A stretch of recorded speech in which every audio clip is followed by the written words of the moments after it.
Friends, this is a new channel, and your support is vital. Thank you. Today's stories are taken from Reddit. Enjoy! My neighbors are acting suspiciously, and their children aren't growing up. I was 4 years old when the Ambrosio family moved into the house next door.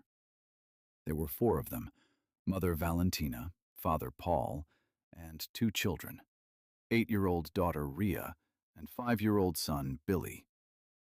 Valentina was tall, slender, fair-haired, and sociable, radiating kindness, ease, and goodwill. Paul was dark-haired, strong, and taciturn, always following his wife like a shadow. Billy was skinny, awkward, often ill, and prone to saying the strangest things. But it was Ria that caught my attention. Even thinner and sicklier than her brother, she had inherited her father's quiet nature, always trying to hide somewhere to read, on the days when she was well enough to get out of bed. Like her mother, she had golden blonde hair and blue eyes. Unlike her mother, Ria's left eye had a distinctive flaw, a golden spot with a metallic sheen just below the pupil. As far as I remember, my parents liked the Ambrosios, and I had a bit of a crush on Ria. But looking back, I realize we knew next to nothing about them. They left just before I turned 5. It wasn't unusual. Our neighborhood was going through a rough patch, with people renting houses and just as quickly moving out when the rent got too high. When I was 10, my parents decided to move too. Unfortunately, just as I was getting excited about the idea, my parents became bogged down in bureaucracy. It seemed like every time we were ready to start packing, there was another form to fill out, and then another. So the move kept getting delayed.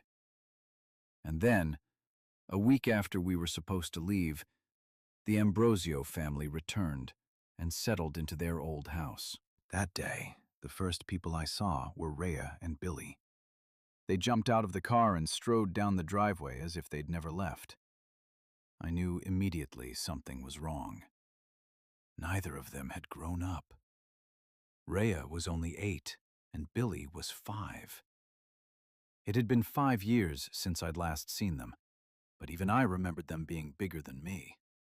Now I'd outgrown them.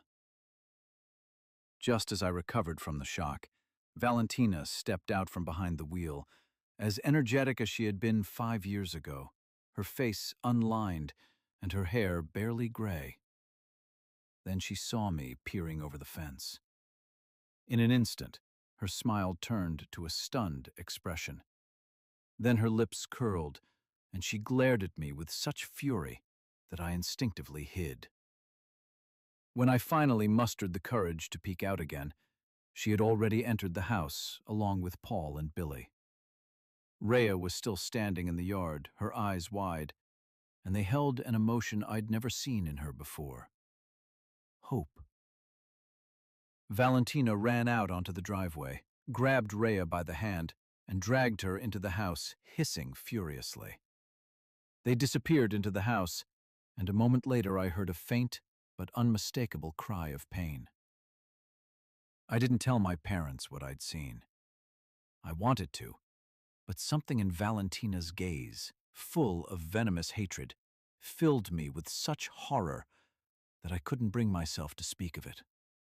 By the time I got back to the house, I'd come up with a million different reasons not to tell them. I even briefly convinced myself that the 2 kids weren't Rhea and Billy at all, but their cousins. Any excuse would do, as long as I didn't have to face Valentina again.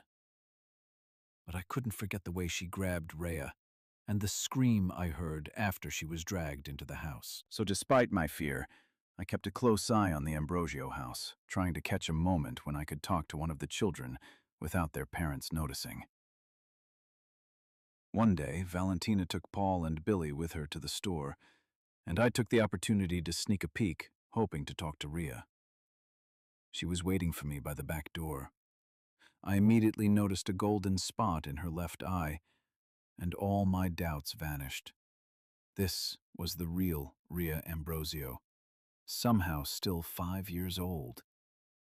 Even more unusual, her gaze was unfocused, her pupils dilated. Her hands trembled as she opened the door for me, and her forehead glistened with sweat. At the time I thought she was ill, but now I know they gave her a sedative to keep her under control. It must have been all she could do just to stay on her feet. And when she let me in, I saw that her right hand was bandaged, completely hiding her fingers. Before I could even enter the hallway, she lost her balance and fell, badly scraping her knee. But when I helped her up, I saw that the wound had completely healed, leaving only bare skin and a barely noticeable stain of blood on her shorts. Having recovered from the shock, I naturally wanted to ask questions, but before I could say a word, Ria covered my mouth with her hand and hissed, "Shh." Then she took a notebook and pencil from her pocket and clumsily scribbled on the top page, "Can't speak out loud. The house is bugged. She'll find out." She looked at me, hope glimmering in her absent-minded gaze, and then wrote, "I'll show you." I let her lead me into the office, where a large box of photo albums stood. Selecting the topmost album, Ria opened it. Inside were vintage photographs, many dating back to the late 19th century. But they didn't depict her great-grandparents, but Valentina Ambrosio herself, as charming as she is today. The only difference was the black robe embroidered with occult symbols she wore in the oldest photographs. No matter how long ago these photographs were taken, Valentina hadn't aged a bit. However, the same couldn't be said for the others. Soon, the most circulated photos were of Valentina at funerals, where she mourned the death of another loved one, looking increasingly depressed with each frame. But then her mood was lifted by a series of romantic photographs, culminating in her wedding to Paul in 1935. "Today I cast a spell on him," Valentina's handwritten caption read. "Now we will be together forever." Then there was Ria's first baby photo, dated 1937. Paul even invested in color film to capture the distinctive golden spot in her eye. I looked at Ria questioningly. At 10, I wasn't great at math, but even I knew she had to be at least 60. Ria nodded in response to my silent question. And to this day, I remember how tired she looked at that moment. Billy was born in 1940. Judging by the following photographs, he and Ria had a happy childhood.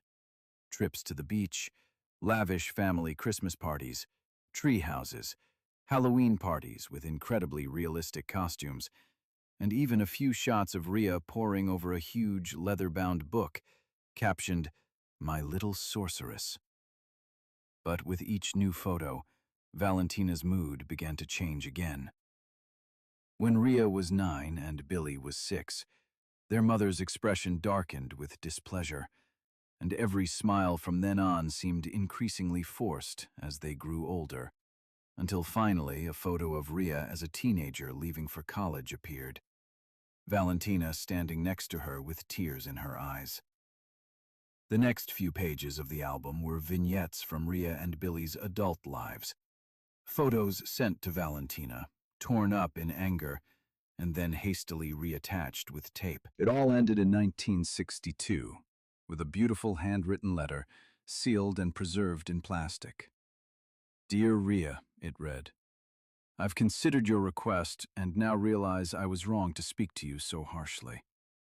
You have every right to follow your dreams, and I will gladly teach you the arcane arts, even if it means you have to leave the country to continue your research. Please return to our home, enjoy a last family dinner, and I will give you everything you need. Your loving mother." The album concluded with 2 photographs, likely taken by Paul.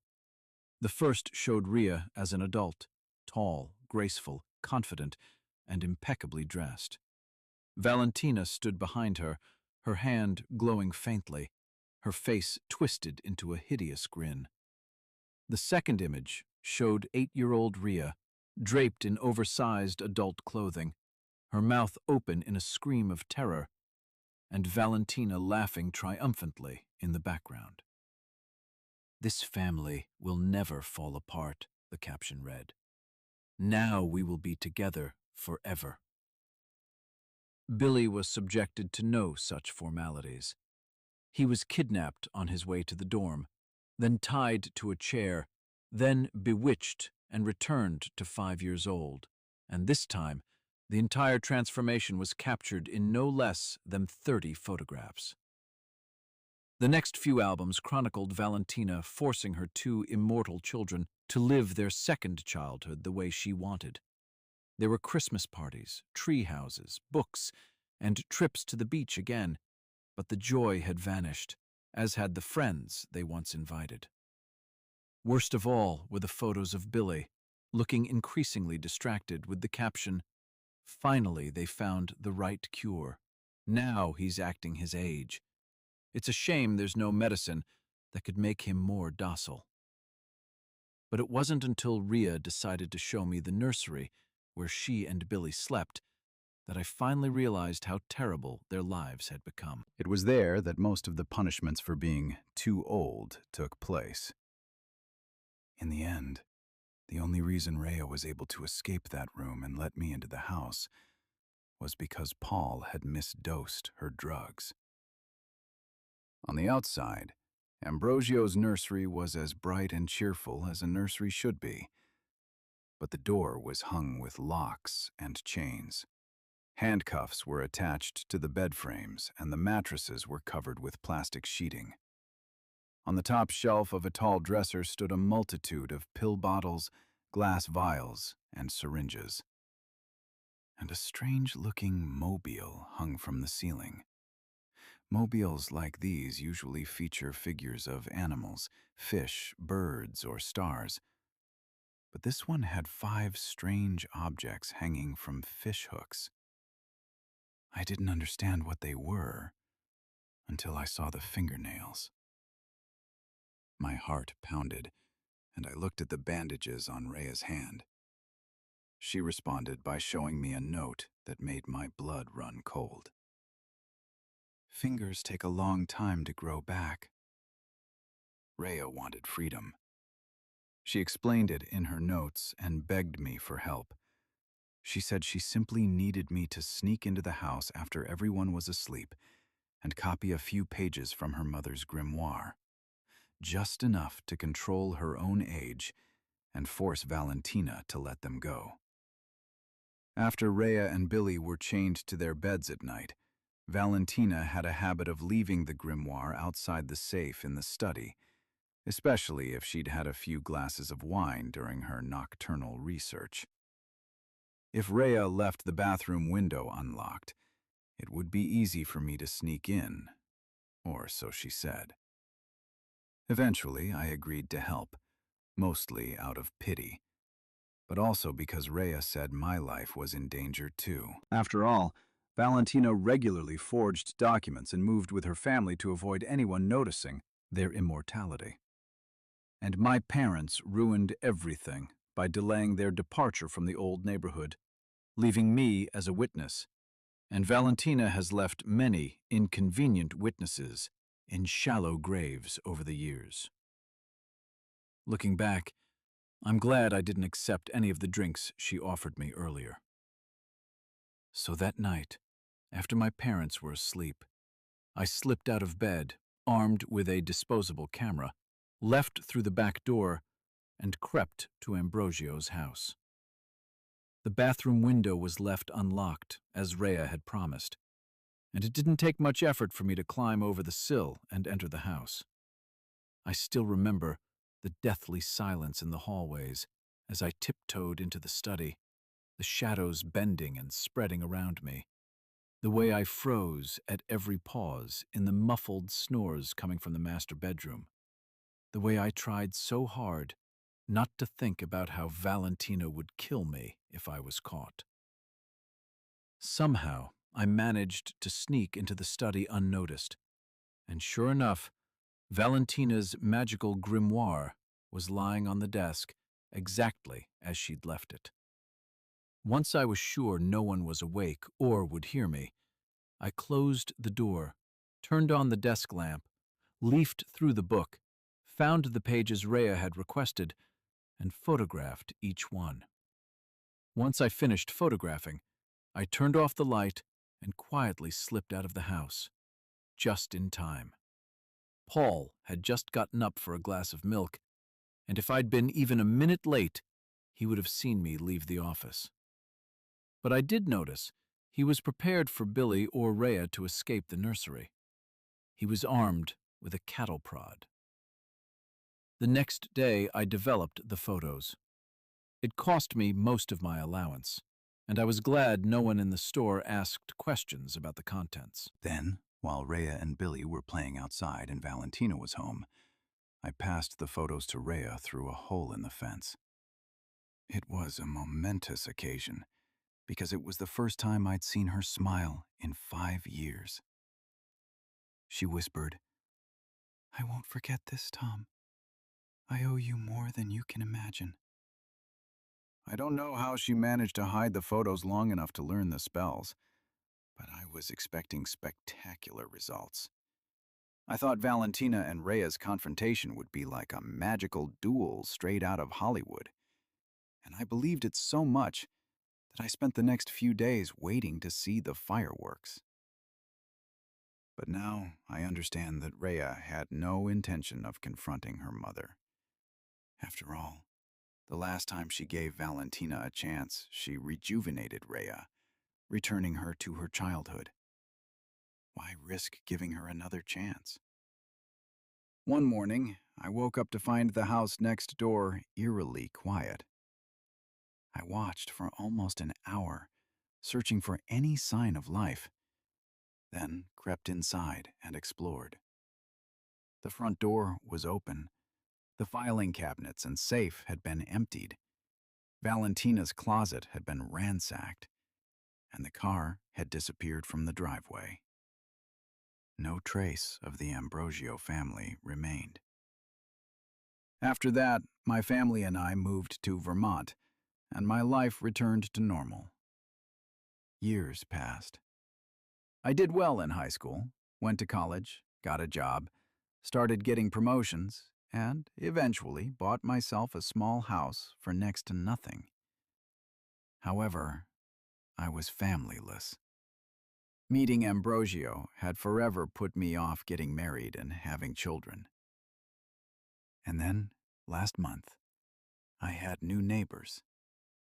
That Saturday morning, I saw them pull into the driveway of a neighboring house and emerge from their van.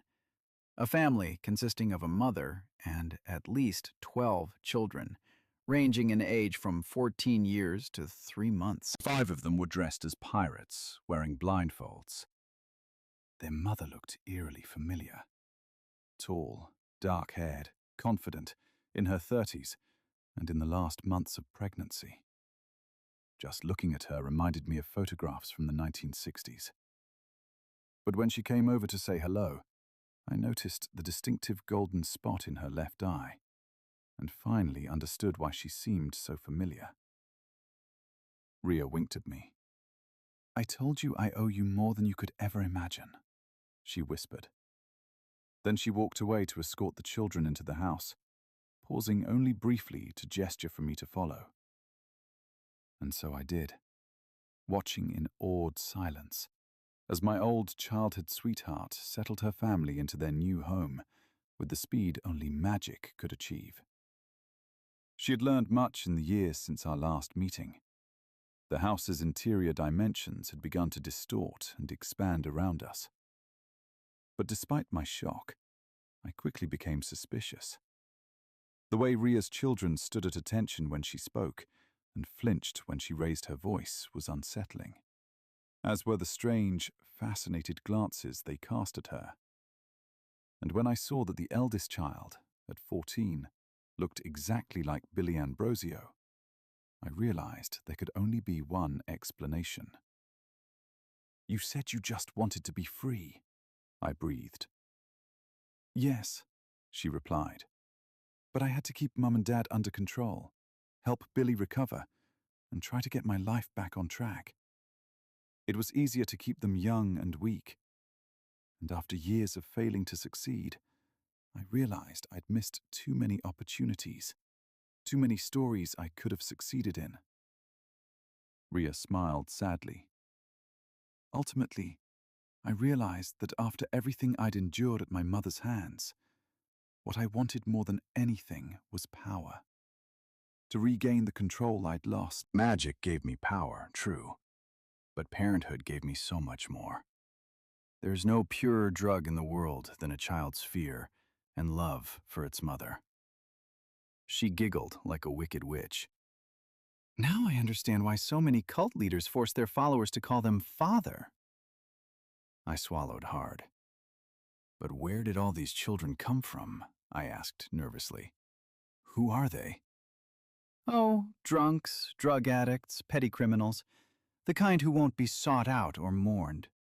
Well, maybe 1 or 2 police officers who came to investigate disappearances, and 1 curious little scamp from Child Protective Services. But it doesn't matter. I'm a better witch than my mother ever was, and for someone with my talents, laws don't matter. Besides, she added, no one can kill me, right? And you're going to keep adding to your family? You're going to keep making random people immortal and rejuvenating them, turning them into children just to feel powerful and loved? Why not? With my abilities, I can feed, house, clothe, and entertain hundreds, maybe even thousands without paying a cent. And if I don't do it, well, they won't die anyway, so. That mischievous chuckle again. Rhea stopped and glanced at one of the younger children. Paul, she called, pushing a cooler toward him. Could you put this in the nursery? The boy, who had once been Rhea's father, took the cooler with some difficulty. Like many of the other children, he was dressed as a pirate, and something behind his eye patch seemed to be causing him pain. He kept scratching and picking at the area. It wasn't until he shuffled into the nursery that I realized why. A new toy mobile was hanging there. It had no dangling fingers. Unfortunately, it was looking at me. 5 recently removed eyeballs were suspended from the mobile by their optic nerves. By that point, I was at my wit's end. And more than anything, I wanted to run away. But I needed to know one more thing. Where's Valentina? I asked, almost afraid to hear the answer. That's the beauty of magic, Ria remarked flippantly. Once a subject becomes immortal, I can control their age as I please. Where is she? Ria didn't answer. She merely grinned and gently stroked her rounded belly, enjoying the gentle tremors from within. And so I left. I'd heard enough, and frankly, I didn't want to hear Ria's explanations anymore. I didn't even want to think about it, if only because my first visit to Ambrosio's house had already left me with more than enough nightmarish memories. As I left, Paul reached out and clutched the hem of my jacket. He had once been a huge giant, a terror to Ria, Billy, and even me. And now he was 6 years old, tiny for his age. Kill me, he whispered.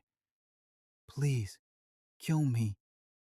I muttered a half-hearted apology and ran to the door without looking back. I didn't know how to help him, even if I wanted to. It's a shame it didn't end there. But 2 days ago, I was working in the garden, trying to distract myself from thinking about my new neighbors, and I clumsily picked up the pruning shears and accidentally cut my left hand. And right before my eyes, the wound healed in a matter of seconds. I don't know exactly when Ria cast the immortality spell on me, but that's the only explanation for what happened. She said she owed me something for freeing me. Did she repay me in kind, making me immortal and leaving me free? Or is her idea of a reward being part of the family forever, with me free to return to being a 10-year-old at any moment? I don't know, and I don't intend to stay to find out. Now I don't have to worry about outliving my family and friends, about having to forge documents, about not going crazy, or about what will happen if Ria follows me. I just need to get out of here before the worst happens. All I leave behind is an acknowledgement of my role in unleashing the monster, and a warning. Avoid her at all costs if you encounter her. I hope this letter will be enough to save you. And if not, well, there's always room in her family for another child. Story number 2. I work in a call center. Clients constantly call to inquire about things that haven't happened yet. I never thought I'd still be working at a call center at 28. That's the kind of thing you do in college, right? Something temporary to pay for textbooks and beer. But here I was, headset on, watching the queue numbers climb on my monitor, while I tried not to think about the fact that my degree in marketing had gotten me exactly nowhere. The job wasn't complicated. Answer calls, help customers reset passwords, walk them through basic troubleshooting, apologize when the product was genuinely broken, and always end with the survey prompt. You'll be receiving a brief satisfaction survey about today's call. We appreciate your feedback. Most people hung up before I finished the sentence. My metrics were fine. Not great, but fine. Average handle time of 6 minutes and 40 seconds. Customer satisfaction score of 87%.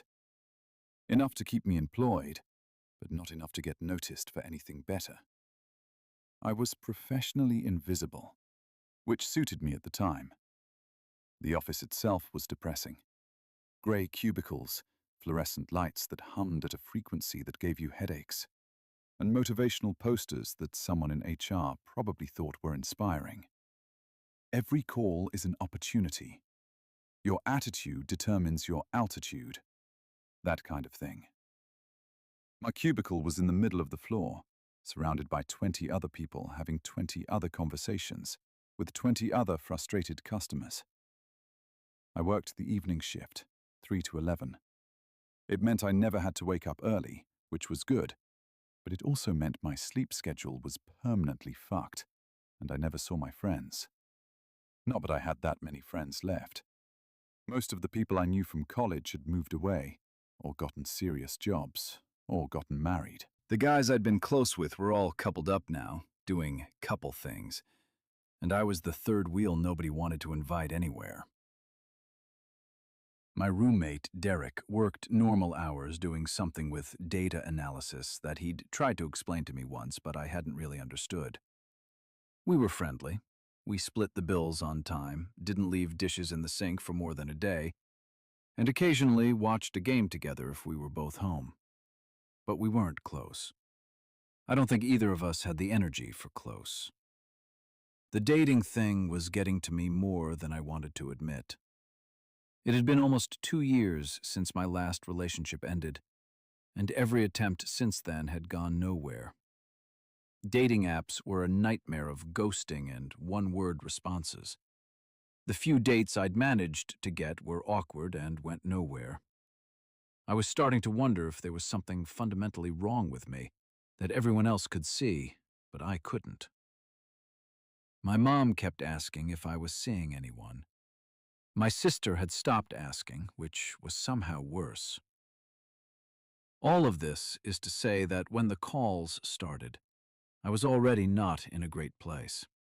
I was lonely, underemployed, and spending 40 hours a week in a fluorescent purgatory, helping people solve problems that didn't matter. I was exactly the kind of person who was vulnerable to something latching on. The first call came on a Tuesday in October. I'd just finished helping an older woman figure out why her email wasn't sending. It turned out she'd been typing her password wrong for 3 days and was too embarrassed to admit it. I'd been patient with her, walked her through it, and she'd been so grateful that I knew my survey scores were going to get a bump. Small victories. The next call clicked through immediately. No pause, no time to take a breath. The system just dropped the next person into my headset. Thank you for calling. This is Aaron speaking. Can I get your account number or the phone number associated with your account? There was silence on the other end. Not dead air, but the kind of silence where you can tell someone is there. I could hear breathing. Hello? This is Aaron with customer service. Can you hear me okay? Yes. A male voice, flat affect, no regional accent I could place. I can hear you. Great. What can I help you with today? I'm calling about the satisfaction survey. I glanced at my screen. No account pulled up yet, no call history. Okay, were you calling about a previous interaction? If you want to leave feedback about a recent call, I can transfer you to our survey department. No, the voice said. I'm calling about the survey for the interaction we're having right now. I felt the first little prickle of irritation. Another weirdo. We got them sometimes. People who were high or lonely, or just wanted to fuck with customer service reps because they knew we had to be polite. Sir, the survey gets sent after the call ends. If you'd like to provide feedback, you'll receive a text message with a link in about 5 minutes. I prefer to do it now, he said. It won't take long, just a few questions. I appreciate that, but that's not how our system works. Is there anything else I can help you with today? On a scale of 1 to 10, the voice continued as if I hadn't spoken, how would you rate your overall experience with the vehicle accident on Route 47? My hand froze on the mouse. I'm sorry, what? The accident on Route 47, the one that will occur on October 19th at approximately 6:23 p.m. How would you rate your overall experience? I think you have the wrong number, I said. My voice came out steady, but my heart had started beating faster. This is technical support for... Were the emergency responders courteous and professional? Sir, I'm going to have to end this call if... Did you feel that the airbag deployment met your expectations? I hung up. Just pressed the disconnect button and sat there for a second, staring at my monitor. The call timer read 1 minute and 14 seconds. My hands were shaking slightly. What the fuck was that? Around me, the call center continued its normal hum. Deb in the next cubicle was laughing at something a customer said. Someone's phone was ringing 2 rows over. Everything was normal. Everything was fine. I took the next call. A guy who couldn't figure out how to update his payment method. Simple, straightforward, done in 4 minutes. I didn't think about the weird call. Except I did think about it. For the rest of my shift, it kept popping back into my head. The flat voice, the specific details. October 19th at approximately 6:23 p.m., Route 47. When I got home that night, Derek was already asleep. I heated up some leftover pizza and sat on the couch scrolling through my phone, trying to wind down. I opened up the calendar app and looked at October 19th. It was next Friday. I had the day off. I didn't drive on Route 47 often, but it was one of the main roads through town. I'd probably been on it 100 times. There was nothing special about it. I thought about the way the caller had phrased everything. Like a survey. Like he was asking about something that had already happened. I fell asleep on the couch with the TV on and dreamed about fluorescent lights and ringing phones. The next call came 4 days later, on Saturday morning. I wasn't working. I was at the grocery store, trying to decide if I wanted to spend the extra $2 on the good coffee or stick with the cheap stuff. My phone rang. Unknown number. I almost didn't answer, but I'd been applying to jobs and there was always the chance it was a recruiter. Hello? Hello, Aaron. This is a brief satisfaction survey regarding your recent experience. Do you have a moment? Same voice. Exact same flat, affectless tone. I was standing in the coffee aisle of a Kroger at 10 in the morning and my stomach dropped like I'd just gone over the peak of a roller coaster. How did you get this number? On a scale of 1 to 10, how would you rate your overall experience with the job interview on November 2nd? What interview? The interview with Merchants and Associates, Conference Room B, 2:30 p.m. I hadn't applied to anywhere called Merchants and Associates. I pulled the phone away from my face and looked at the screen. Unknown number. I put it back to my ear. I don't know what you're talking about. Did you feel the interviewer adequately explained the position requirements? Stop calling me. How likely are you to recommend this interview experience to a friend or colleague? I hung up and immediately blocked the number. My hands were shaking again. An older woman pushing a cart gave me a concerned look as she passed. I realized I was just standing there in the middle of the aisle, breathing hard, probably looking insane. I left my cart and walked out of the store. At home, I sat on my bed and stared at my phone. I unblocked the number and looked at the call history. 2 calls. Tuesday at 9:47 p.m. and Saturday at 10:13 a.m. Both listed as unknown number, even though I'd blocked it after the second one. I Googled Merchants and Associates and got a few results.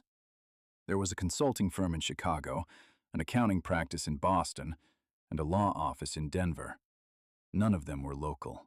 None of them had any jobs posted that matched my background. This was harassment, right? Or a scam? But what was the angle? The guy hadn't asked for money or personal information. He'd just asked these weird survey questions about things that hadn't happened. I thought about calling the police, but what would I say? Someone called me twice and asked me weird questions. They'd tell me to block the number, which I'd already done. I spent the rest of the weekend trying not to think about it.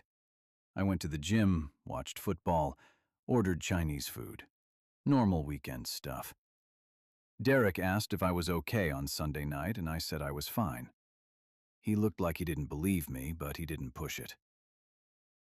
October 19th was on Friday. I didn't drive anywhere that day. I stayed home, told myself I was being ridiculous, and caught up on shows I'd been meaning to watch.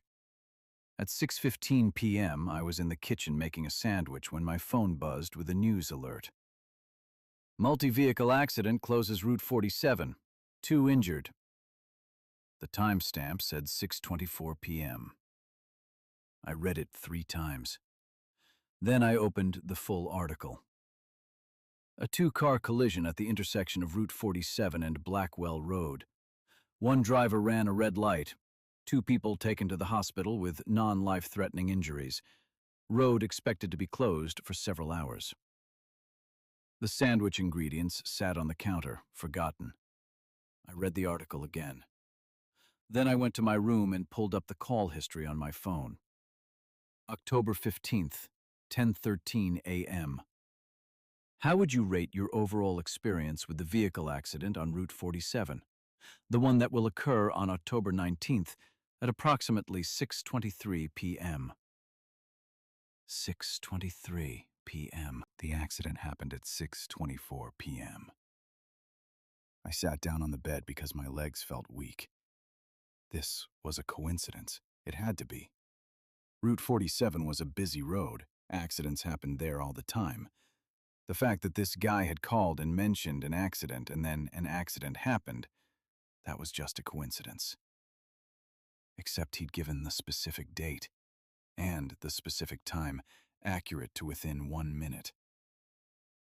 My phone rang. Unknown number. I stared at it. 4 rings. 5. I should let it go to voicemail. I should block it again. I should throw my phone out the window. I answered.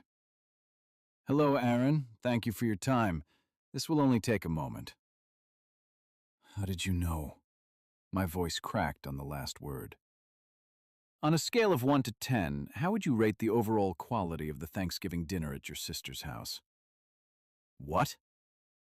The dinner on November 23rd. Did you feel the turkey was cooked to an appropriate temperature? Were your dietary preferences adequately accommodated? I haven't talked to my sister about Thanksgiving yet. How satisfied were you with the seating arrangements? Stop, just stop. How are you doing this? Would you say the family conversation was appropriate and comfortable, or would you have preferred different topics? Who are you? On a scale of 1 to 10, how traumatic would you rate the revelation shared by your father during dinner? My mouth went dry. What revelation? How likely are you to maintain the same relationship with your family after this event? What is he going to say? Click. The call ended. I tried to call back immediately. It rang twice and went to a generic voicemail. The number you have reached is not available. Please leave a message after the tone. I didn't leave a message. I called again, same thing. I called 5 more times with the same result. I pulled up my family group chat. The last message was from 3 days ago.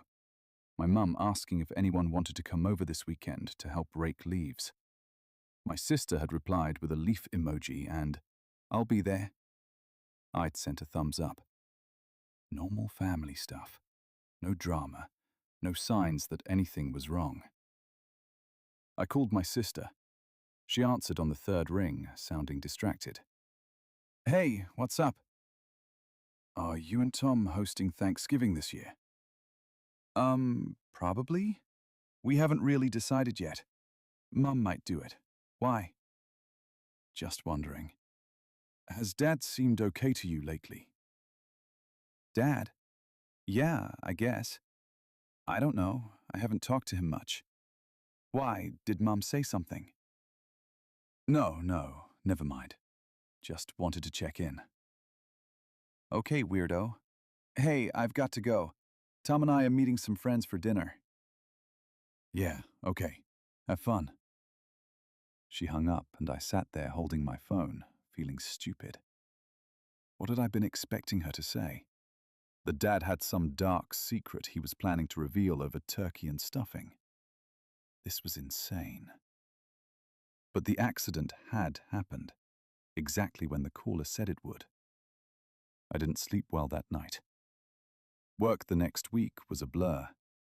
I kept my phone on silent in my locker during shifts and tried not to think about it. My metrics were starting to slip. My average handle time was up to almost 8 minutes because I kept losing focus during calls. Customers would be explaining their problems, and I'd realize I hadn't been listening for the last 30 seconds. On Wednesday, I got called into my supervisor's office. Tracy was in her early 40s, heavy-set, with the kind of tired eyes that suggested she'd been working in call centers for way too long. She wasn't mean, but she wasn't particularly warm either. We had a professional relationship that didn't extend beyond the walls of the office. Aaron, I wanted to check in with you. Your numbers have dropped this week. Is everything okay? Yeah, sorry. I've just been distracted. Anything I can help with? I almost laughed. What would I even say? Well, Tracy, I've been getting calls from someone who can predict the future, and he's been asking me survey questions about things that haven't happened yet. No, I'm good. I'll get my numbers back up. She looked at me for a long moment. You've been here for 6 months now. You're a solid employee when you're focused, but I need to see that focus come back, okay? Okay. If there's anything going on, personal stuff, You can talk to HR about our EAP program. They have counseling services, that kind of thing. Thanks. I'm fine, really. I wasn't fine. That night I came home to find an envelope on the floor by our apartment door. My name was written on it in neat, precise handwriting. No stamp, no return address, just my first name. Derek was in the kitchen cooking something that smelled like garlic and onions. I held up the envelope. "Did you see anyone leave this?" He glanced over. "Nope. Was it there when you got home?" "Yeah." "Probably a neighbor. Maybe they got your package by mistake or something." I turned the envelope over in my hands. It was just a standard white envelope, the kind you can buy in bulk at any office supply store. I thought about not opening it. I thought about throwing it away, or burning it, or taking it down to the police station and demanding they do something. Instead, I opened it. Inside was a single piece of paper, the same precise handwriting filling the page. Satisfaction Survey, Aaron Mitchell. Date, November 2nd, 2024. Time, 2:30 p.m. Location, Merchants and Associates, Conference Room B. Please rate your experience on a scale of 1 to 10. How would you rate the professionalism of the interviewer? Rating, 8. Did you feel adequately prepared for the questions asked? Rating, 4. How confident are you that this position is a good fit for your skills? Rating, 6. How would you rate your overall performance during the interview? Rating, 5. How likely are you to accept the position if offered? Rating, 9. Additional comments. The interviewer will ask about the gap in your employment from March to August 2023. You will lie about the reason.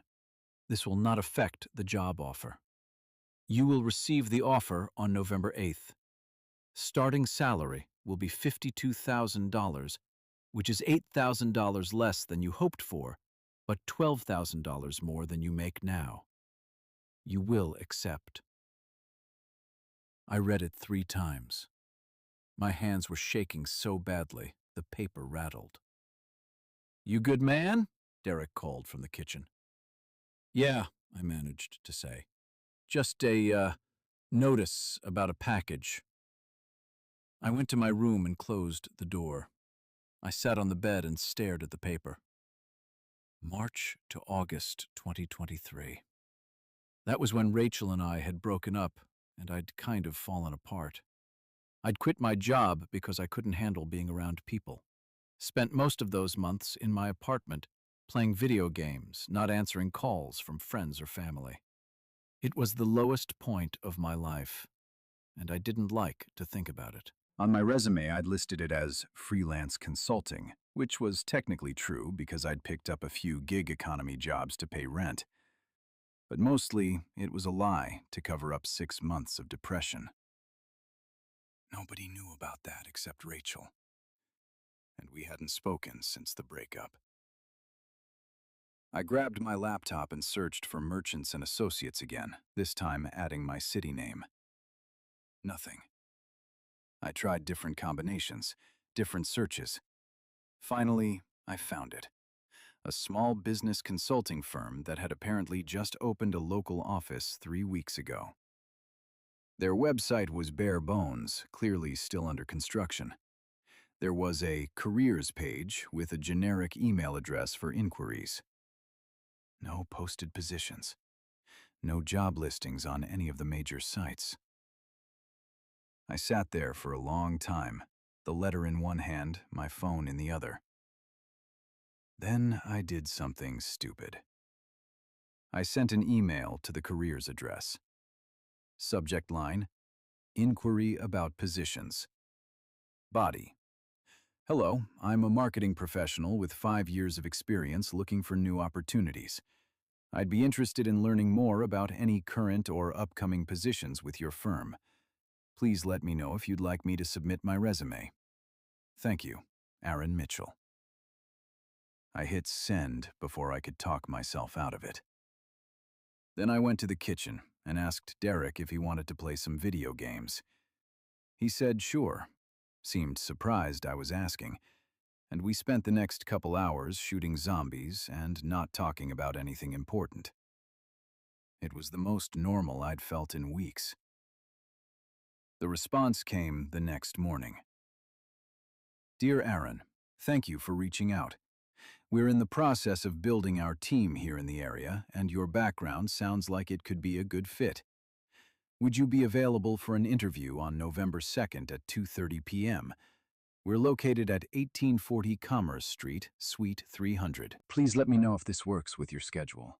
Best regards, Jennifer Casto, HR Manager. I stared at the email on my phone. It was 8:47 a.m. I was sitting in my car in the call center parking lot, 15 minutes before my shift started. November 2nd at 2:30 p.m. Conference Room B. I could not accept this. I could not go to this interview. If I went, that meant the letter was right. That meant all of this was real. That meant someone, or something, knew what was going to happen before it happened. And for some reason, it was focused on me. I should delete the email. I should block the number again. I should tell someone what was happening. Instead, I replied, "That time works for me. Thank you for the opportunity. I look forward to meeting with you." What the hell was I doing? The next week and a half were the longest of my life. I went through the motions at work, came home, applied to other jobs, and tried to pretend everything was normal. I didn't get any more calls, no more letters appeared at my door. It was like the whole thing had stopped, which should have been a relief, but somehow made it worse. I kept waiting for the other shoe to drop. I told my supervisor I had a doctor's appointment and needed to leave early on November 2nd. She approved it without any questions. The night before the interview, I couldn't sleep. I lay in bed staring at the ceiling, running through all the possible explanations for what was happening. Scam artist with lucky guesses, stalker with inside information, elaborate prank by someone I'd pissed off, mental breakdown, and none of this was real. Or something else. Something I couldn't explain. At 2:15 p.m. on November 2nd, I was sitting in my car outside 1840 Commerce Street. It was a newer office building, glass and steel, the kind of place that looked expensive. I'd worn my interview outfit, the one good suit I owned, and I'd printed out 3 copies of my resume even though they already had it. I could still leave. I could start the car and drive away and pretend this had never happened. I went inside. The elevator took me to the 3rd floor. Suite 300 had a small reception area with modern furniture and a young guy behind the desk who looked up when I walked in.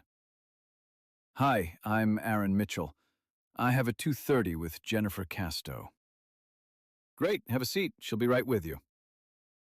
I sat down. The chairs were uncomfortable, and there was a coffee table with some business magazines fanned out across it. Everything smelled new. At exactly 2:30, a woman in her 50s came out and shook my hand. "Aaron, I'm Jennifer. Thanks for coming in. Conference Room B is right this way." Conference Room B. We walked down a short hallway. She opened a door and gestured for me to go in. It was a small room with a table, 4 chairs, and a window that looked out over the parking lot. I could see my car from here.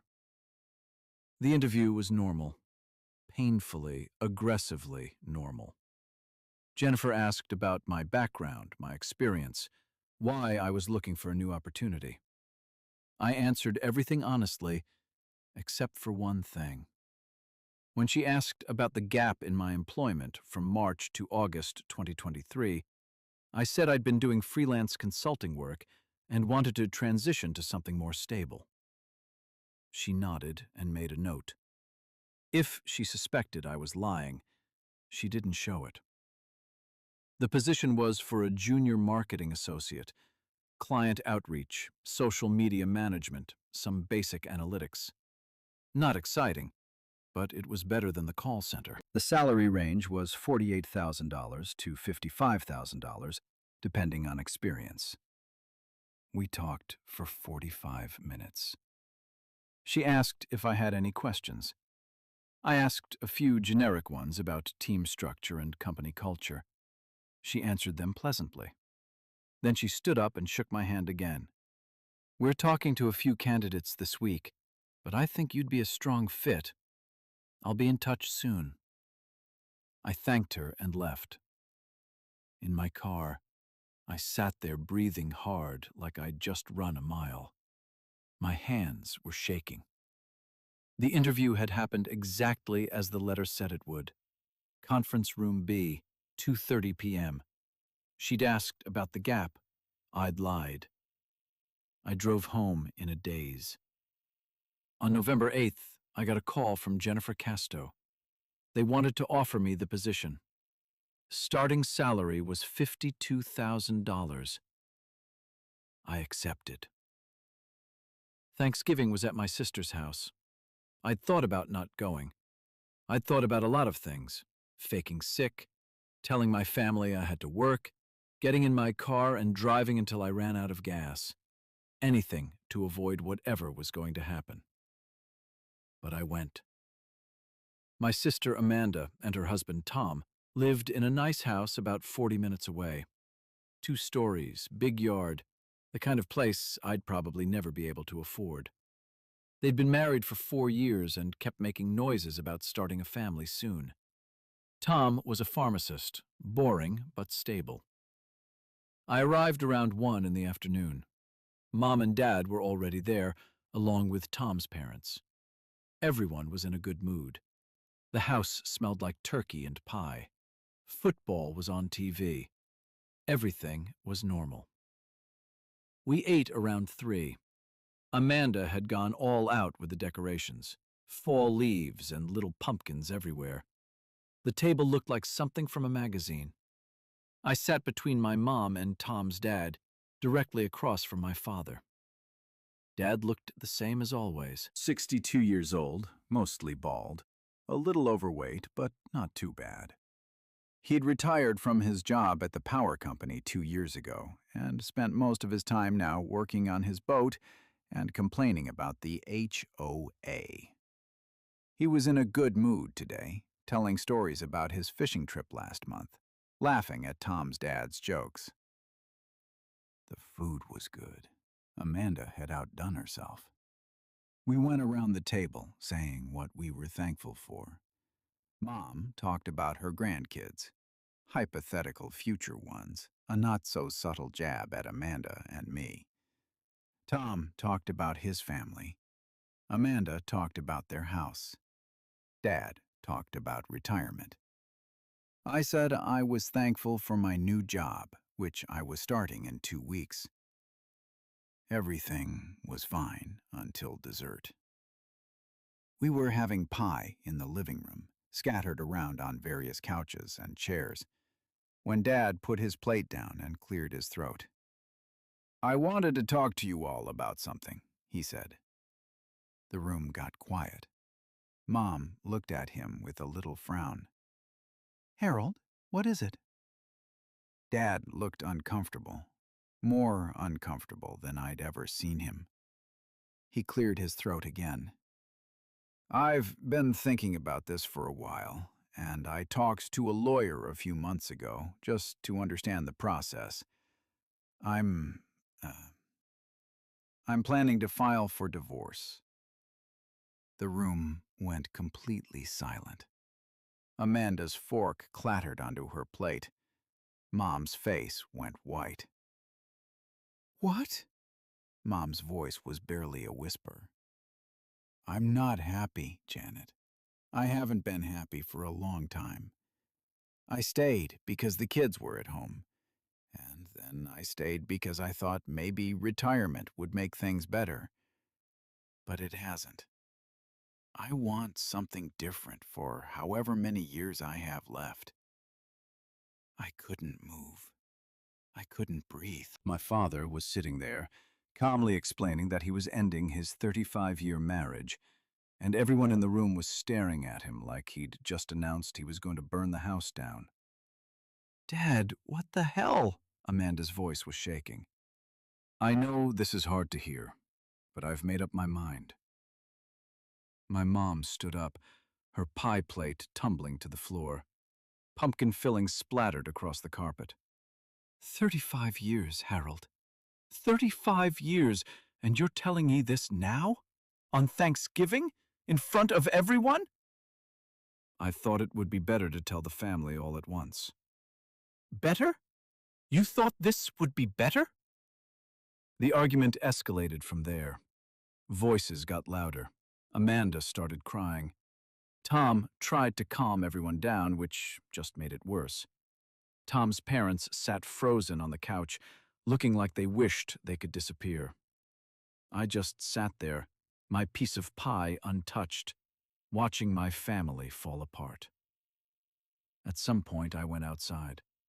I stood in Amanda's backyard, breathing cold November air, trying to process what I'd just witnessed. My phone was in my pocket. I pulled it out and looked at the call history. How satisfied were you with the seating arrangements? Would you say the family conversation was appropriate and comfortable? Or would you have preferred different topics? On a scale of 1 to 10, how traumatic would you rate the revelation shared by your father during dinner? He knew. Whoever was calling me, whoever was sending letters, he'd known this was going to happen. He'd known about the accident. He'd known about the job interview, and he'd known about this. My phone rang. Unknown number. I answered. "Hello, Aaron. What do you want from me?" I was surprised by how calm my voice sounded. "This is a brief follow-up survey regarding your Thanksgiving experience. On a scale of 1 to 10, no more surveys. You tell me what this is right now, or I'm going to the police." There was a pause. For the first time since this all started, the voice on the other end sounded different. Not quite human. "The police can't help you, Aaron." "Then what do you want?" "To inform you. To prepare you." "For what?" "On December 17th at 11:52 p.m., you will receive a phone call from your mother. She will tell you that your father has had a heart attack. You will drive to St. Mary's Hospital. You will arrive at 12:34 a.m. Your father will already be dead." My legs gave out. I sat down hard on the cold ground. "No. I'm calling to ask how you would rate your satisfaction with the care he received. Whether you felt the doctors did everything they could. Whether you believe you should have seen the warning signs." "You can't know that. You can't know what's going to happen." "I know everything that's going to happen to you, Aaron. Every phone call, every letter, every moment of grief and joy and loss. I know when you'll meet your wife. I know the names of your children. I know what you'll be wearing the day you die." "Why? Why are you doing this?" "Because you answered. Most people don't answer. Most people hang up or block the number after the first call. But you answered. And now I can't stop calling." "So I'll stop answering." "You will answer on December 17th at 11:52 p.m. and you will answer every call after that. Because you need to know. Because you humans always need to know. The line went dead. I sat in my sister's backyard for a long time. Through the windows, I could see my family still arguing. My mom was crying. Amanda was yelling at Dad. Tom was on his phone, probably calling someone for advice. All of it playing out exactly as the voice had said it would. I thought about December 17th. I thought about my phone ringing at 11:52 p.m. I thought about knowing, with absolute certainty, what was going to happen and being powerless to stop it. I could throw my phone away. I could change my number. I could move to a different city, a different state. But I knew, the way you know things in nightmares, that it wouldn't matter. The calls would find me. The letters would find me. Because I'd answered. That was 3 weeks ago. I've tried everything. I've blocked the number dozens of times. I've changed my number twice. I've gone to the police, who told me there was nothing they could do unless the caller made an actual threat. I've talked to a therapist, who suggested I might be experiencing a stress-induced psychotic break. I've tried not answering.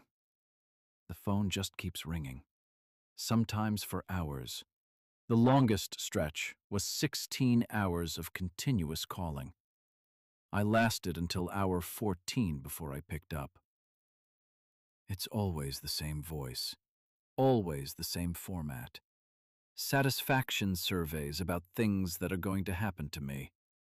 Some of them are minor. A delayed flight, a parking ticket, a bad date with a woman named Michelle who I haven't met yet. Some of them are worse. An illness, a funeral, a betrayal by someone I trust. The worst part is that I've started to depend on it. When something bad is coming, at least I know. I can prepare. I can brace myself. The calls have become a terrible kind of comfort. My dad is fine right now, by the way. I called him after Thanksgiving, tried to talk to him about taking care of his health. He thought I was overreacting. We haven't spoken since. December 17th is in 3 weeks. I don't know what I'm going to do when my phone rings at 11:52 p.m. I don't know if I should try to warn my dad, or spend the time between now and then trying to appreciate what's left. I don't know if anything I do will matter. The worst part is that I keep checking my phone, waiting for the next call, waiting for the next survey, because at least then I'll know what's coming. At least then, I won't have to wonder. My phone is ringing right now. Unknown number. I know what he's going to ask before I even answer. How satisfied are you with the way your life has changed since you answered the first call? I'm going to answer it. I always do. Because us humans always need to know.